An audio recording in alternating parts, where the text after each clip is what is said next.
بسم اللہ الرحمن الرحیم حامداً و مصلیاً این اے خان ریسرچ سوسائٹی سے حاضر خدمت ہے مفتی نذیر احمد خان۔ موضوع ہے استقبال صوم رمضان۔ امت کی سہولت کے لیے دین کی ایک سخت ہدایت موجود ہے، اور وہ یہ کہ رمضان کے روزے یقین کی بنیاد پہ رکھے جائیں، شک کی بنیاد پہ نہیں۔ تقوی کے نام پر، احتیاط کے نام پر وقت سے پہلے روزے شروع کرنا دین اسلام اس کی قطعی طور پر اجازت نہیں دیتا۔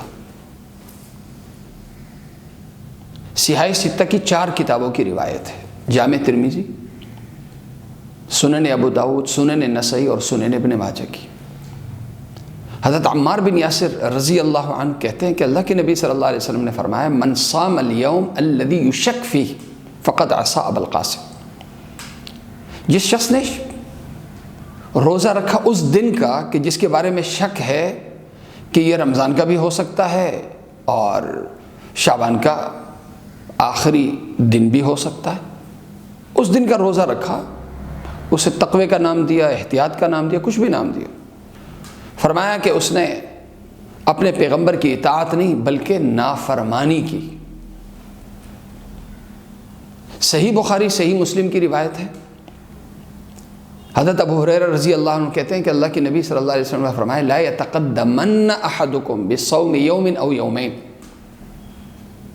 اللہ کے نبی صلی اللہ علیہ وسلم نے فرمایا ہرگز رمضان کہ یقینی طور پر شروع ہونے سے پہلے نہ 1 دن کا روزہ رکھو نہ 2 دن کے روزے رکھو۔ ہاں کسی کے قضا روزے چل رہے ہوں تو الگ بات ہے۔ صحیح بخاری اور صحیح مسلم میں یہ بھی ہدایت موجود ہے، حضرت عبداللہ ابن عمر رضی اللہ عنہما راوی ہے کہ اللہ کے نبی صلی اللہ علیہ وسلم نے فرمایا الشہر 29 لیلۃ، کہ اگر شعبان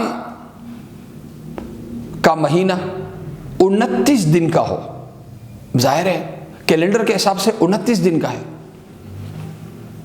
جب 29 دن کا ہے اور مطلع صاف نہیں ہے فَإِنْ غُمَّ عَلَيْكُمْ، مطلع صاف نہیں، آسمان صاف نہیں، بادل چھائے ہوئے، اللہ کے نبی صلی اللہ علیہ وسلم نے فرمایا کہ اگر چاند نہیں دیکھا تو ٹھیک، نہیں دیکھا تو کیا کرو فَأَكْمِلُوا الْعِدَّةَ 30۔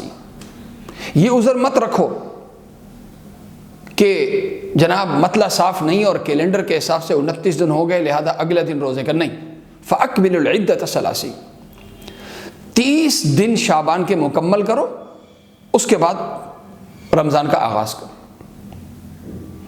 اب ذہن میں ایک سوال ہوتا ہے کہ جناب ہمارے روزے تو پھر رمضان کے روزے تو 29 ہو جائیں گے، تو صاحب مرقات نے اس بارے میں تفصیل یہ بھی لکھی ہے کہ اللہ کے نبی صلی اللہ علیہ وسلم کے دور میں اکثر رمضان 30 دن کے نہیں بلکہ اکثر رمضان 29 دن کے رہے، امت کی سہولت کے لیے۔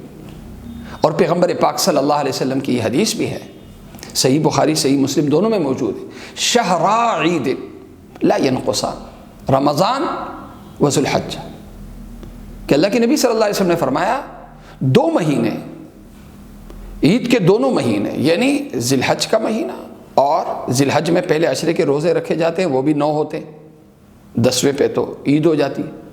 اسی طرح رمضان ہے، رمضان کے مہینے کے بھی 30 دن کم مکمل کرتے ہیں اور عموماً 29 پہ رمضان مکمل ہو جاتا ہے۔ فرمایا کہ مقدار کو مت دیکھو، ثواب کے حساب سے اللہ تعالیٰ تمہیں ثواب پورا دے گا، دن کے کم ہونے سے تمہارے ثواب میں قطعی طور پر کمی نہیں کی جائے گی۔ لہذا روزہ رکھنا ہے یقین کی بنیاد پہ، اور وہ یقین کیا ہے کہ دیکھ کے روزہ رکھنا ہے، رؤیت پہ روزہ رکھنا ہے۔ چاند کی پیدائش ہوئی ہے کہ چاند کی پیدائش نہیں ہوئی ہے، ہم نے چاند کے وجود کے حساب سے ہم نے رمضان شروع نہیں کرنا بلکہ رؤیت یعنی مشاہدہ اور دیکھ کے ہم نے رمضان شروع کرنا ہے۔ اور یہ جو اکثر جھگڑا ہوتا ہے کہ جناب اعلان لیٹ ہوا، اور جبکہ یہ جو چاند ہے یہ تو دوسری کا ہے، کوئی کہتا ہے جی تیسری کا ہے، کوئی کہتا ہے جی پہلی کا ہے۔ یہ جھگڑا آج کا نہیں ہے، یہ جھگڑا دور صحابہ رضوان اللہ علیہم اجمعین کے وقت سے چلا آ رہا ہے۔ مسلم شریف کی روایت ہے، ایک مشہور تابعی ہے حضرت ابو البختری، وہ کہتے ہیں کہ ہم عمرے کے لیے جا رہے تھے کہ ایک جگہ پہنچے، مغرب کا ٹائم تھا، کچھ دوستوں کو چاند نظر آیا، پھر ہم ایک دوسرے کو چاند دکھانے لگے۔ اب اس میں یہ بحث شروع ہو گئی کہ کسی نے کہا کہ جی یہ دوسری کا چاند ہے، کسی نے کہا تیسری کا چاند ہے۔ حضرت عبداللہ ابن عباس رضی اللہ عنہما کے پاس ہم اپنا یہ جھگڑا لے کر گئے کہ جی ہم نے کہیں رمضان کے روزے ہم سے چھوٹ تو نہیں گئے، یہ کیا ہوا؟ تو حضرت عبداللہ ابن عباس رضی اللہ عنہما نے اس موقع پہ جناب رسول کریم صلی اللہ علیہ وسلم کی حدیث سنائی کہ ان اللہ تعالیٰ قد آمدہ لرؤیتہ فإن اغمی علیکم فأکملوا العدہ، کہ اللہ تعالیٰ نے رمضان کے مہینے کی شروعات رؤیت پہ رکھی ہے، دیکھنے پہ رکھی ہے، لہذا اگر نظر نہ آئے تو شعبان کے 30 دن مکمل کرو، اس کے بعد پھر رمضان شروع کرو۔ یہ باتیں کیوں ہیں؟ یہ سخت ہدایت کیوں ہے؟ ایک تو امت کی سہولت کے لیے، دوسرے نمبر پہ دین کی بنیاد شک پہ نہیں ہے۔ آج بہت سے مسئلوں میں ہم بہت سے مسئلوں پہ عمل کرتے ہیں اور دوسروں سے وہ عمل کرواتے ہیں، اور نام ہم دیتے ہیں تقوی کا اور احتیاط کا۔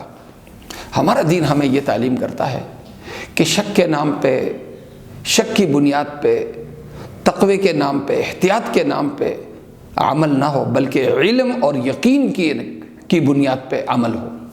اگر ایک چیز کا یقینی طور پر علم ابھی نہیں ہوا تو عمل نہ کیا جائے۔